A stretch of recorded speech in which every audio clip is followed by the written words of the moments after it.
Welcome to the 1-2 podcast by UTMP. So for those of you who don't know and they're listening now, we're a new fan-based blogging website and a supporters group where we do a closer research and analysis on things like transfers, footballing moments, League One opposition, and eventually, when things get back to normal, betting odds.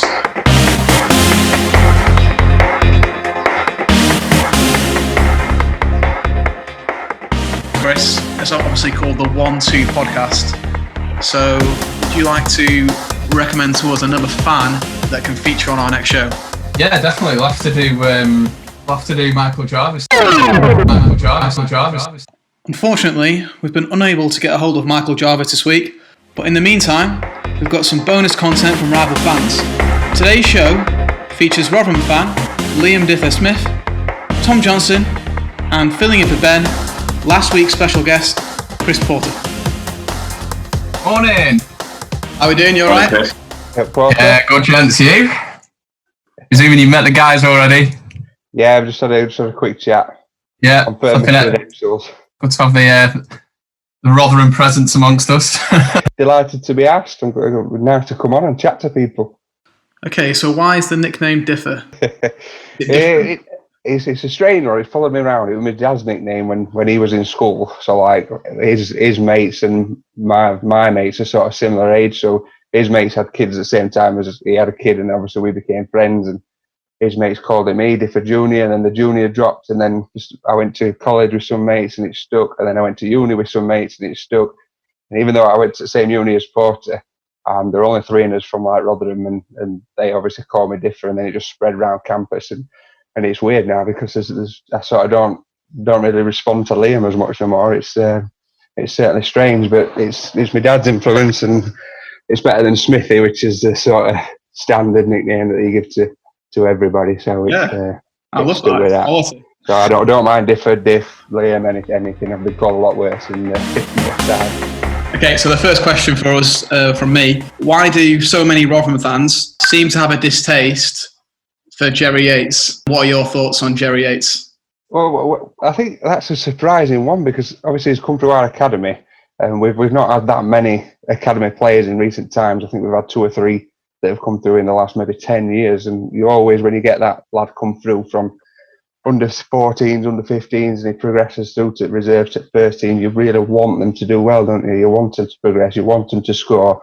And being a striker, his record wasn't amazing. It wasn't great, and I think we thought because he was one of ours, we sort of expect him to do everything. We expect him to run, to head, to tackle, to pass, to wash kit, to go home and provide meals and things like that. Whereas actually, if you just stand in 6 to 18 yard box, he'd get you the goals, and he'd get you sort of 6, 7, 8, 9, 10 a season at his age when he were a young kid. And I think he wasn't that prolific.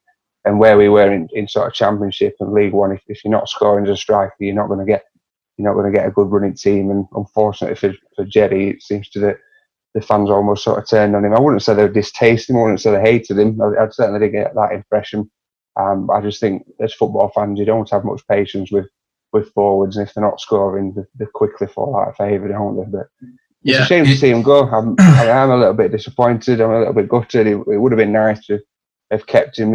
Obviously, he's a local lad. He has come through, and you want to see him go on, and you want to see him progress. But unfortunately, for one reason or another, it's not quite worked out for him. Do you think he might have had more of a chance if he'd not got promoted and stayed in League One? Do you think it was the Championship that was maybe a bridge too far?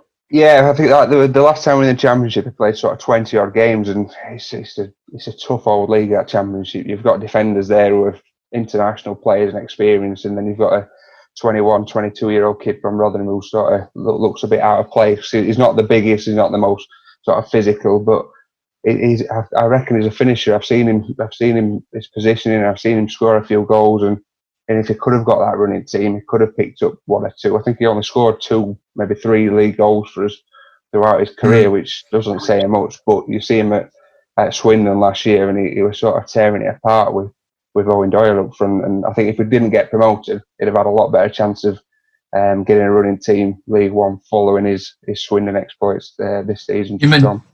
You mentioned physically there as well, Dave. Do you think, because obviously it was in the Championship, he must have been 21, maybe or even 20 at the time when he sniffing around the first team. Do you think it might just be a case of he was like quite naive physically and sort of wasn't quite there sort of from the mental attribute side of things in terms of spatial awareness, so then maybe he was getting sort of that little out muscle to what's expected for a Rotherham lad? Yeah, I think his reading of the game sort of to step up from under 18s football to go into men's football in the Championship. I mean, you've got to, you know yourself, Chris, as a referee, all the players that you've seen sort of haven't quite made the grade. You've got to be some player to make it professional. You look at Bellingham, who's just gone to Dortmund as a 17-year-old. It's just sort of phenomenal in the way that he must conduct himself. And I think for Jerry especially, I think he just doesn't have. He's not like a 6-footer. He's not like a strong weighted hold up the play. It was almost like he didn't have a sort of position. He didn't sort of know where he was. That's probably just down to not having the run in the team to get him. Because we played him alongside a big lad, played him on his own up front, we played him out wide, and he didn't really sort of settle into that one position that you think he could go on and take his own. And I think at Swindon he was up front with Doyle in a 2, and it seemed to work. It seemed to work really well. I think you've got a good signing for him if you can get him getting some run of games. I know you've got Nandouye there as well, and I think if I don't know if he's staying, I don't know what his situation is. He's literally just left, yeah. Yeah. I was about to say if he could get them two up together, then yeah. Might get him back. He left once before and he came back, so you never know. I wonder what the odds are for Nandouye to turn up at Rotherham this season. Do you know what? I think that would be a good shout, to be honest. Yeah, why not? Just keep all the back. Just keep going there. I won't be surprised. Do you think that would fit into sort of a Paul Warne approach? I remember seeing Nandouye at Chesterfield a few years ago, and to be honest, I didn't rate him. And then he sort of popped up at Blackpool and seems to be on EFL Quest every other week with goals and things. So who knows? I mean, we're all big fans of Michael Smith at the moment at Rotherham. He's in terms of his work rate and his hold up play, and he doesn't get a million goals, but what the amount of effort that he puts in is just fantastic. And as fans, especially Rotherham fans, we seem to love anybody who just runs around like an headless chicken for 90 minutes, chasing everything down and putting the body on the line. And so, do you think it's lack of experience that's kept Jerry Yates out? Yeah, I think his awareness and his sort of his presence and how to be a bit like old man the defenders and a little bit naivety of being a young lad, and that'll come with experience, won't it? And the more he plays, if even if he has a season next season and he gets sort of 5 or 6 goals, I think if he can get 30 games in, 35 games in, and get used to being in men's football, because he's only recently made the step up from sort of non-league at Harrogate. He went to Carlisle for a bit the last season, that season before. So it's still very new to him. He's still only 20, 22, 23, 24, something like that. With sort of that kind of age as well, because I'm just thinking of the players who, you know, were shipped out because we didn't kind of like, just sort of equating it to knowledge of Blackpool over the years. I mean, just look at John Lundstram and what he's doing for Sheffield United. He was on loan to us from a Premier League club, Everton at the time, and would never have predicted that for him. So it's like, could it be sort of that kind of approach? Obviously, you know, that's an ambitious sort of level for Jerry Yates. Obviously, everyone aspires to be the best, but sort of a similar situation whereby they're in League One, still quite young, with potential to grow, and then a club sort of ships them out. Do you think there's a nugget of potential there in that? Yeah, absolutely. I think you've got a good signing for him. I think he'll go on, and even if you keep him for 3 or 4 years, he'll still be young enough to sell. You can keep him for 10 years and he'll still have a great career there. I think we say about players doing well at different clubs. We've had loads and loads who have come to us and sort of not done the business, moved on, and then gone and got 15, 20, 25 goals. I'm thinking like Johnson, Clark Harris wasn't great for us. Went to Coventry, started scoring. Went to Bristol Rovers, started scoring. Ian Henderson, going back years ago now, was at Rochdale. He came to us and couldn't score, and then he's like Rochdale all-time top goal scorer now. So he's definitely got that potential, and he probably needs a bit of coaching and a bit of sort of arm around the shoulder, a bit of belief. And I think if he gets that, if the fans get behind him and give him a bit of encouragement and he gets them run of games, like I say, I think he'll go on and score some goals for you.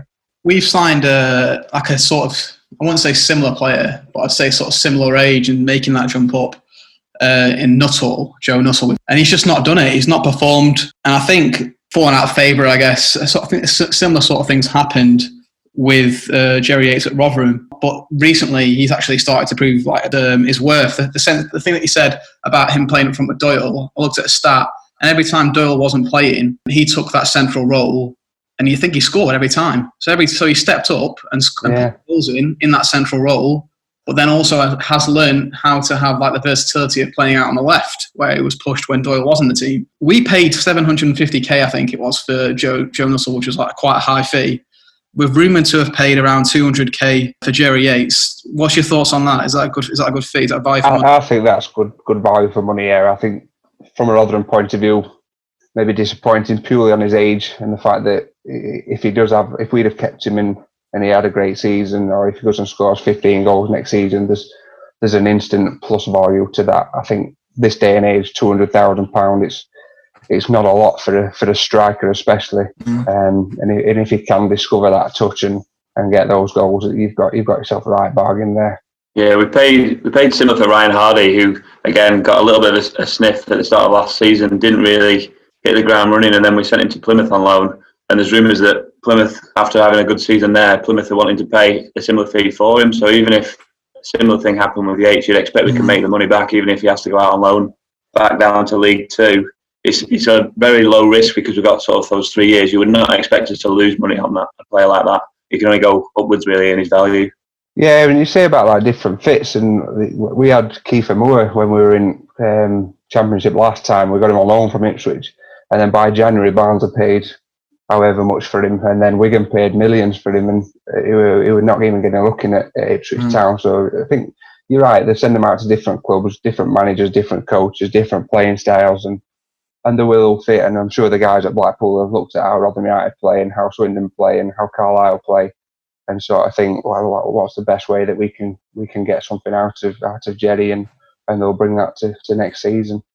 And that's a really good point, that as well, just having that fit, because it could be a style of player that doesn't quite suit a previous manager, so it doesn't work out for him, and that goes across the board and all types. I'm just thinking back to sort of obviously the Holloway era, where you look at that squad of team of 11, and then you rarely have a Premier League club that would come in for them based on who they are and what they've done. It's all about fitting into that 11 where it just clicked in terms of Holloway, making it work, a high pressing game and all that sort of stuff, and which eventually obviously had a sort of arguably successful season in the Premier League up until the last few games.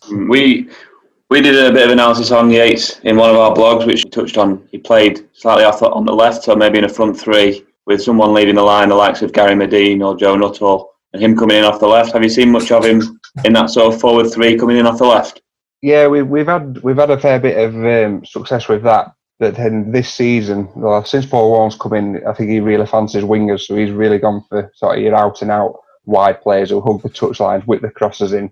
And then we've got Michael Smith up front, who's about 6'6" and heads everything that comes his way. And then sort of that didn't really suit Jerry, because he's not a target man. He's not a lone striker, or I wouldn't say he's a lone striker at the moment. He might turn into one in a couple of years' time. But once we've got those true wingers who can beat a man, and they've got the pace and they can beat a man twice, they can come back inside on either foot.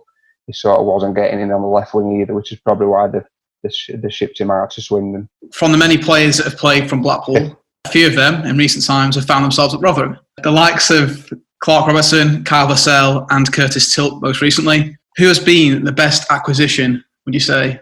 For me, I'd say Clark Robertson. He's been outstanding. Since he's come in at the back, he's played centre-back, he's played on the left-hand side of a back three, and he's filled in at left-back occasionally as well. He's just so calm and assured, and his presence around, you can hear him talking, and he's just been fantastic for us since he's come in. He's formed a good partnership with Michael Heckway, who wasn't as good as he is now, sort of before he came in. Whether that's down to Clark or not, but he's just come in and he's just made us so much more tight at the back. He's been a fantastic signing. And just a side note to that, there was unfortunately one of his mates had passed away during coronavirus time, and his family had asked for all Rotherham fans to come and clap him out and wear the shirts and things like that. And we were all stood there. There were about 300, 400, 500, and then you could see Clark Robertson, because it was just down the road from our training ground, and he'd obviously finished training. drove down here, saw Rotherham shirt, so he stopped, parked up, got out, and came and stood with a few others and started like clapping and paying his respects. And I think that just shows sort of what a nice guy he is, and as well as his leadership on the field is there for the fans. Is always great to talk to if you see him knocking about. I think out of those three, I mean, Tilt's been unlucky because he's only played 60 minutes and he's been injured since. So I think the game they played, we lost 3-1 at Rochdale. So it's probably not the best way to judge him. So we'll hold fire on that. But Robertson's been outstanding since he's come, and I hope we can keep him for a very long time. Relatively young as well, isn't he? Yeah, he's 26. Yeah, 26, yeah. So we could still get 5, 6, 7 years out of him. I mean, it's rare nowadays that players stay at one club for such a long time, but it all depends on where we go sort of next season. If we get relegated again, will he go off and play in a championship again, or somewhere else up Scotland or something like that? We'll just have to see. But hopefully we can hang on to him. He's backed himself a few goals. He's got 5 goals in 45 appearances. Yeah, it's not bad going, is it? He's got a good one at Bloomfield Road, didn't he? He did it, that 88th minute winner or something, where it like that. It caused some scenes in a way, and I remember that one. Yeah. He celebrated it as well, didn't he? He's coming into the last year of his contract now, isn't he? So he'd probably expect him to stay in the Championship from here on in, coming into the peak of his career. So if Rotherham stay there, he might have a chance of extending that deal. I think he'll easily sort of make the step up as well. I mean, we've had a few centre halves in the past. I mean, like Semi Ajayi at the moment has just won promotion with West Brom. He's very, very assured at centre half, and then obviously when we got relegated, they picked him up. So it might be a similar case next season with Clark if we do go down, and hopefully we'll stay up and hang on to him for another couple of years. Just what Blackpool need at the moment. We need a centre-back that's solid, calm on the ball. 26 is a great age. That's the sort of area that Critchley's looking to recruit in. So, yeah, it's funny how players slip away and then you realise how much you could do with them. Surprised we've had 3 from you guys in like the last sort of 2 seasons. I don't know where the scouting has been focused on, but they've picked him up well. And you touch on Vassell as well. I mean, he came about 2 years ago now, and he didn't score for about 30, 35 games, but again, he was playing sort of wide left rather than through the middle. And then all of a sudden, back end of this season, he sort of hit 4 in 4 and scored an absolute screamer against Hull in FA Cup. To see that one. Wow. And he seems to have come on, and like, if you'd have told me at the end of last season that he'd have sort of been sold, I probably wouldn't have batted an eyelid really, but it just goes to show that something can just click in him, and he's definitely clicked this year, and he's so pacey and powerful and can hold the ball up, can play in centre, can play up front on his own, can play out wide, and he loves to have a shot as well, which I'm a big fan of as a fan for like long distance shots and things like that, because there's too many teams these days try and walk it in, whereas Vassell will get it run forward and fire one off. Well, yeah, it does have that unpredictability about him. I remember those days from Vassell, doesn't it? What we all thought, just to throw it back at you, what were your thoughts when sort of Robertson and Vassell did leave Blackpool and come over? Like, yeah, it's never nice.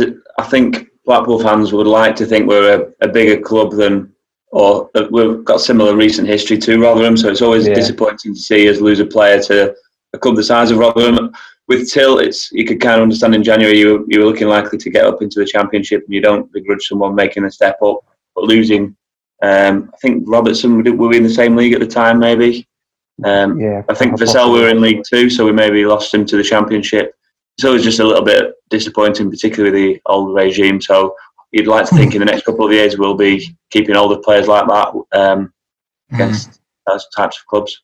Transfer policy will definitely get tidied up now, won't it, under the new regime? And that you can already see that by the contracts that we're giving these players. I mean, Jerry Yates has signed on a 3-year deal, along with a couple of other signings so far. So that's unknown to all Blackpool fans over the 10 years under the obviously most recent Oyston regime, where we were shipping out a full squad at the end of it.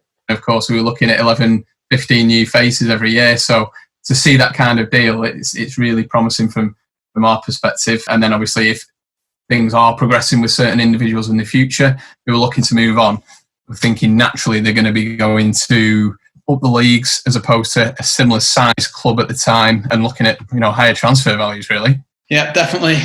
Okay, how are Blackpool fans viewed by Rotherham fans Because I think there seems to be a bit of rivalry. Yeah, it's a sort of difficult one. I mean, I'm not really one for going for rivalries and going for scraps and things like that. I know a few people who sort of live their life around that Saturday afternoon and giving it the big one with away fans and home fans and causing some controversies. But I'm quite happy just to go and sit and watch game and have a chat with them pre-match, post-match, and it's always nice to get the views of opponents' fans. So I'd rather go and have a chat with them. I don't think there's been, from my what I've seen from personal games that I've been to, I don't think I've seen many hostilities in terms of negative attitudes towards Blackpool fans. I think every time we've been away and we've sort of stopped overnight the night before, if we've dropped on for a nice sort of weather, because we always look for the fixtures of Blackpool away and Fleetwood away to be like August, sort of June time when it's nice, end of May, sorry. So we Stop can over have at a B&B. weekend of it. Yeah, absolutely, and have a weekend. But we usually get for a December or a November time when away game. But the times that we have stayed over, we've been out on the night before and bumped into a few and then just had a good chat and compared notes really and looked forward to the game. But I don't think I've seen in the years I've been going, I don't think I've seen many hostilities.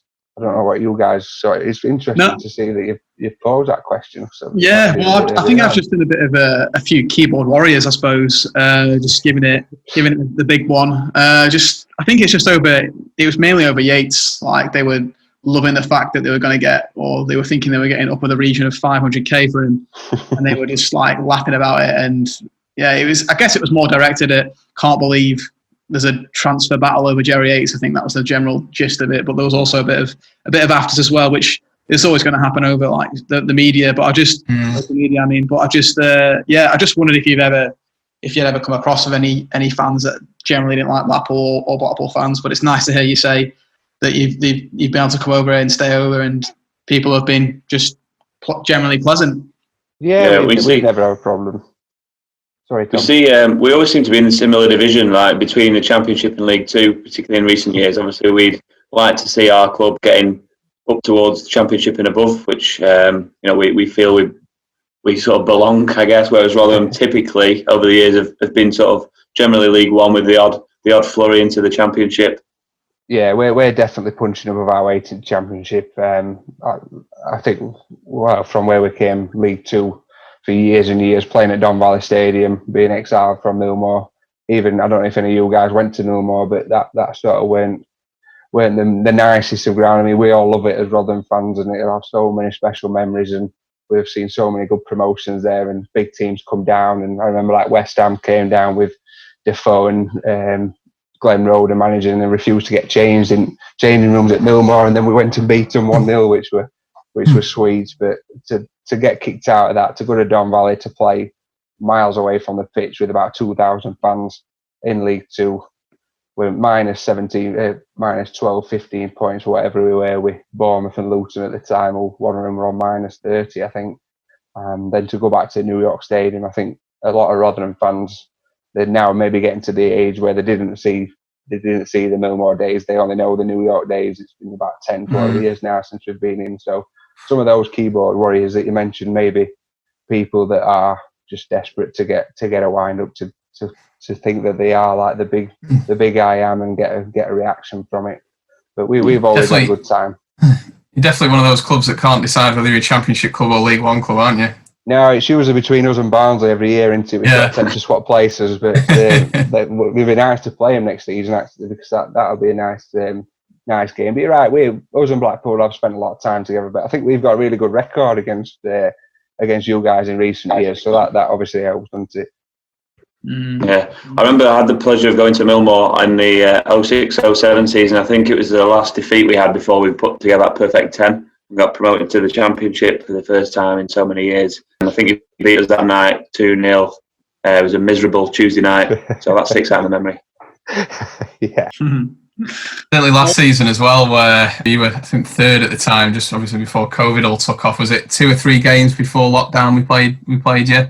Perhaps sort of February time, and then we were on a mediocre run at best. I'm thinking, knew how physical you were. I'm thinking we're gonna struggle going there. You've got such a settled side as well at that time. Yeah, we have had decent results and decent records against you guys, so it will be a shame to to leave you behind, but hopefully you'll come strong and make your way back up. It's a very local one for us in terms of just an hour or so over at Pennine rather than trekking down to Luton and places like that. Yeah, there's certainly some tips, aren't there? So from a Rotherham perspective, obviously you just got out of the league. Blackpool are going to be looking at that, got those type of aspirations, particularly under the new regime. What do you think it takes to get promoted out of League One? And you can't say COVID. Yeah, I think that's done us a favour actually, because Wickham were jumping on his heels. I think you touched on it there, Chris, with a settled side. I think that's probably the key in this league. You've got to have that consistency in players as well as results, and we seem to have that. There wasn't so much chopping and changing. We sort of had a settled 11, maybe 13 players that sort of came in and out, 2 came in, 2 came out per week. We weren't making 6 or 7 changes all the time, which were great. I think one of the secrets was a reliable, consistent keeper. We've had Daniel Everson this season on loan from Leicester, and he's been outstanding. He's made some crucial saves, and he's only a young lad. I think he'll go far in football from what I've seen. The last time we went up, we had Marek Rodak, who's now Fulham's number 1. We've had Emi Martinez in past, who's obviously deputising in at Arsenal now. So I think we've had some good keepers, and every time we've seemed to have a good keeper, we've gone up, and it's just that assurance at the back, the calming presence. You know that he's going to come and collect crosses. You know that he's going to come and wipe people out if needed, and he's going to make them decisions. And he's definitely been one of the sort of the standouts for me in terms of playing the games and being that consistency to go through.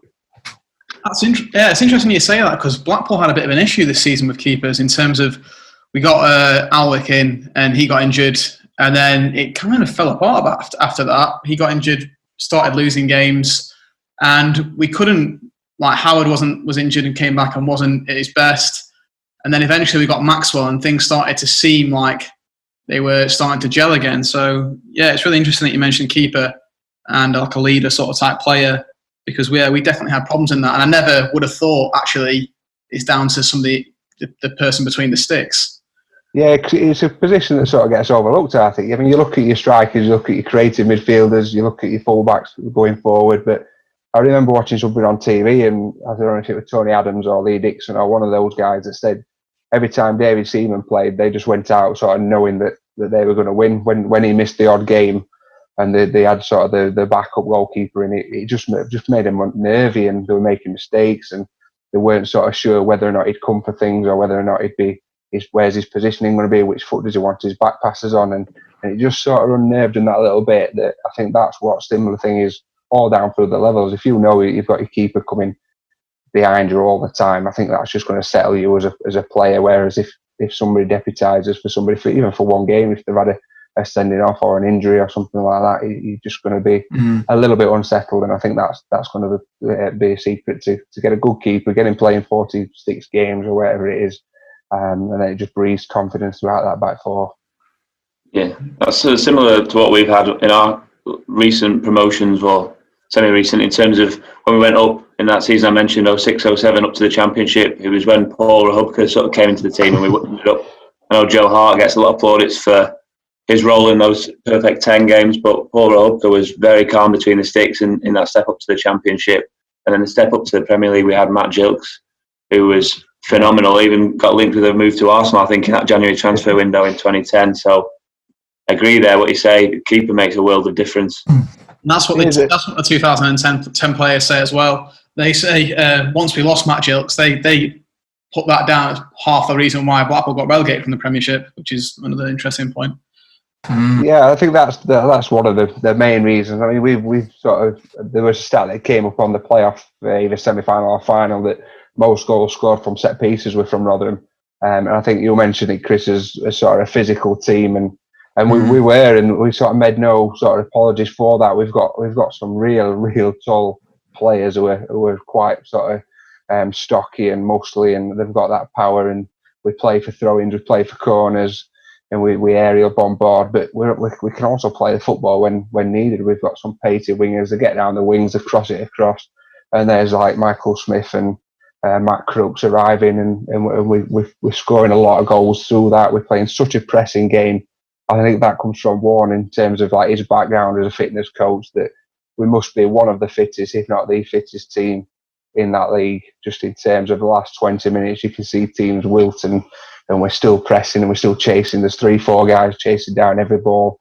The pre-season every year is just running up in the hills in Austria and Germany and wherever else it takes them. I think it's a bit different this year. I think they're running around Rotherham, which is glamorous, but I think it makes a massive difference in that last 15-20 minutes for that. And credit's got to go to Warren and Hampshire and Richie Barker and those lads as well, who again they sort of live and breathe Rotherham United. They've got history at Rotherham United. They've played and lived in Rotherham for however many years, and a lot of Warren's background staff are like teammates of his from years ago. And you mentioned the physical side as well. Do you think it's core to why you've had such a good season? Yeah, I'd go with that. I think we're they work hard, and it comes out in the papers and on the sort of local TV how hard they're working and training every time. The intensity in training's up there. The lads seem to be enjoying the training sessions, and I think it comes off and it pays dividends, and we can really press on, especially when we sort of maybe away from home or even at home, when teams sort of come and defend and put 10, 11 men behind the ball. At New York Stadium, we can still break them down. And last season, the majority of your wins were like 1-0 wins or like 2-1 wins where you just win by a goal. Just looking at the top goal scorer from Rotherham, and it only seems to be Freddie Ladapo on there. So I'm just interested to see how did you just put a lot of grinding out wins? I think Ladapo is a strange one, because I think we paid $700,000 for him, and he's come through. And of his goals, I bet 15 of them were inside the 6-yard box. He sort of never really ventured outside of the 18-yard box, and he was always there for the tap-ins. He was in the right positions, and he picked him up. And that comes from your wingers getting down, crossing it in, your corners, just getting lucky deflections that are bouncing to your path. And he's obviously working hard to get into those positions, and it always seems to be him. It doesn't seem to be any sort of other centre midfielder or wide player that are there. It's always Ladapo who gets in, and credit to him. He's got them 17 goals, but as I say, about 15 of them have been from inside 6-yard box, and that's maybe the poacher's instincts that you might be able to get out of Jerry Yates in a year or two time. If he can sort of get into those positions within a 6-yard box, you can just sniff goals out. Yeah, you said about the strikers as well.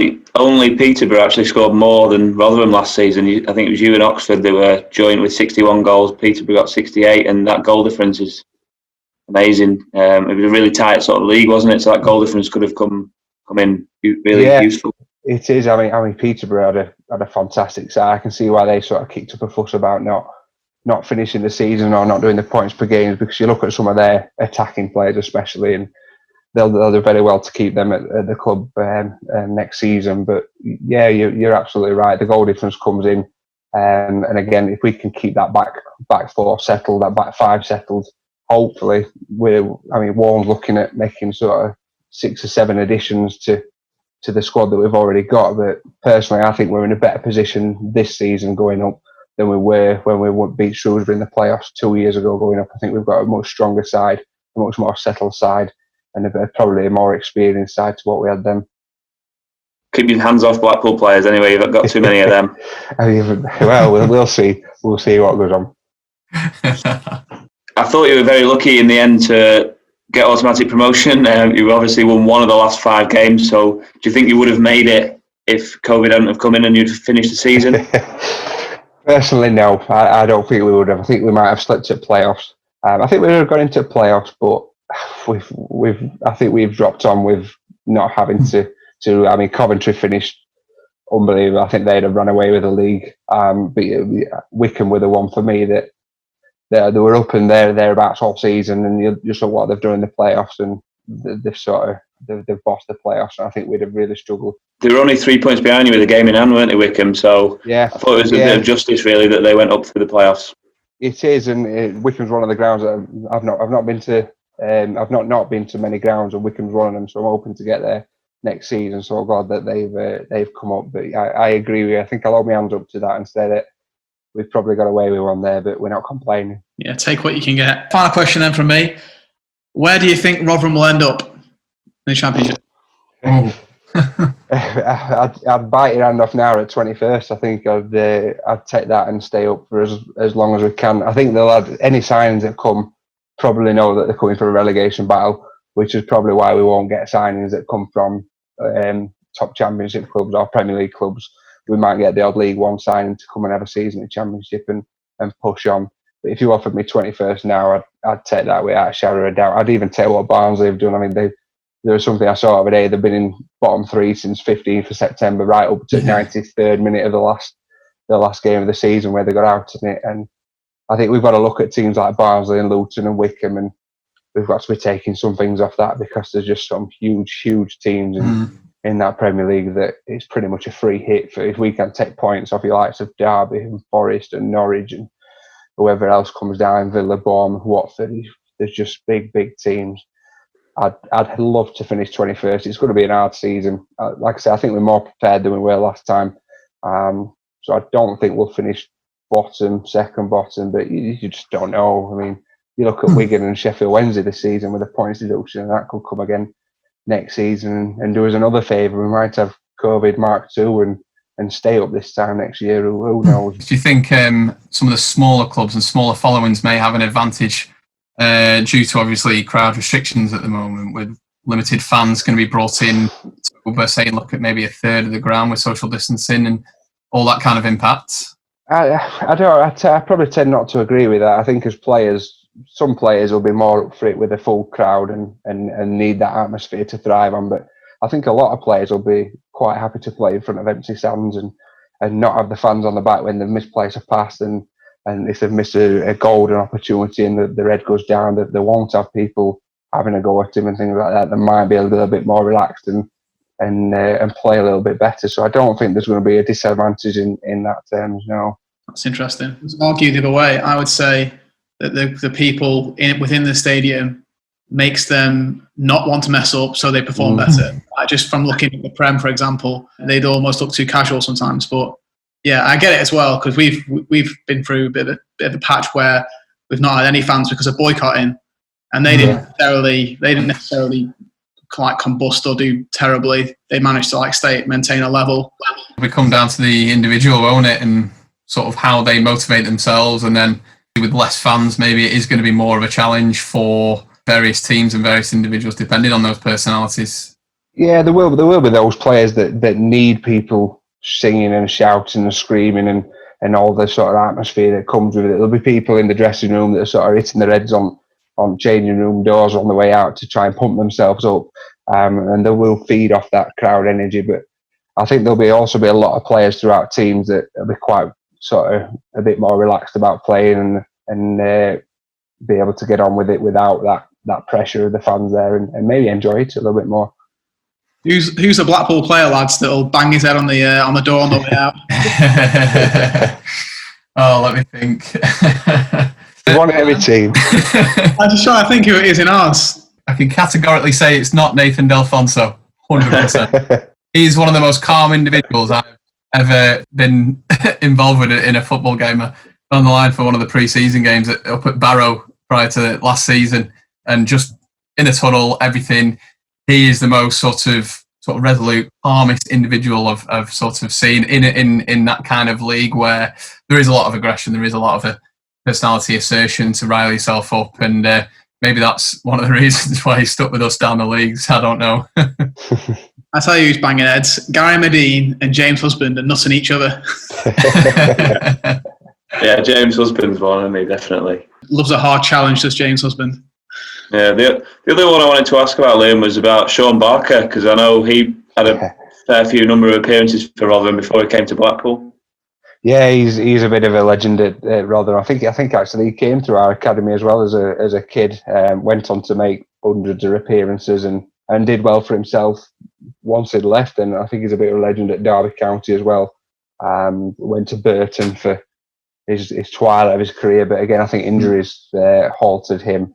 I was lucky enough to run line on Paul Warren's testimonial a few years ago, and they invited a lot of ex-players back. And Sean Barker was sort of around the era that I was in school and going home and away with my mates all the time. And he came and I got to have sort of 5 minutes with him and we reminisced about some of the the games, and he was a classy defender and played right back, centre back, and again he was calm and assured, and he's gone down in a bit of good history for Rotherham United. He's probably one of our better products that we've had, and we look back fondly on his memories.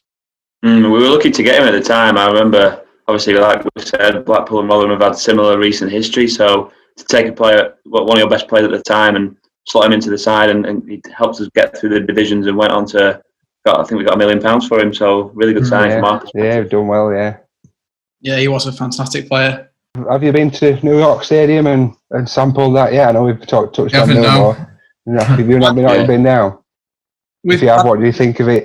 I went the year. I remember we had Lee Clark as the manager.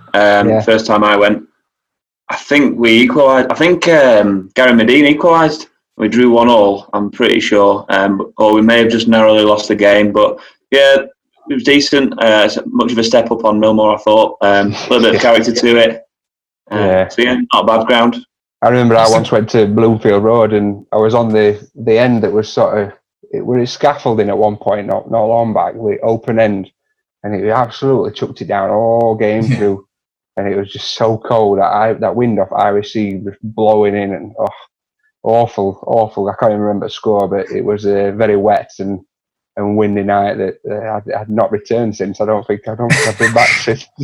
It'll be nice to go back and have another view at some point. Hopefully, if you guys can come up to the Championship with us, and we can stay up. Yeah.